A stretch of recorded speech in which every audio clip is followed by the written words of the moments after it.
നമ്മുടെ ജീവിതത്തിലെ നമ്മുടെ ഏറ്റവും വലിയ ശത്രുക്കളിൽ ഒന്ന് ആരാണെന്ന് ചോദിച്ചാൽ ഞാൻ പറയും കംഫർട്ട് സോൺ നമ്മൾ തന്നെയാണ്. ഈ കംഫർട്ട് സോണിലിരുന്നാൽ നമ്മൾ വിജയിക്കുമോ?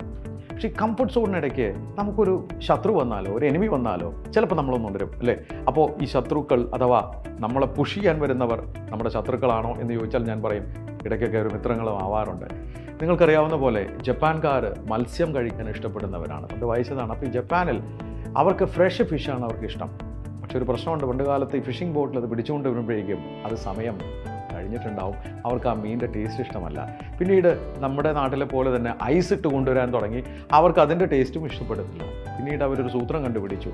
ഈ വലിയ ഫിഷിംഗ് ബോട്ടുകളിൽ ഫിഷിംഗ് ടാങ്കുകൾ ഉണ്ടാക്കി മീൻ അതിലിട്ട് കൊണ്ടുവരാൻ തുടങ്ങി. അപ്പോൾ അത് ജീവനുള്ള മീനാണല്ലോ. പക്ഷേ എന്നിരുന്നാലും ആ മീനിന് രുചി പോരാ അത്ര ജപ്പാൻകാർക്ക്.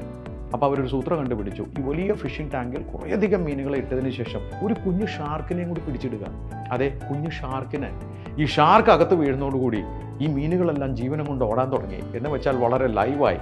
അതോടുകൂടി അവർക്ക് ഫ്രഷ് മീനിനെ കിട്ടിയത്രേ. അതെ, ഇടയ്ക്കൊക്കെ നമുക്കൊരു കോമ്പറ്റീഷൻ നല്ലതല്ലേ?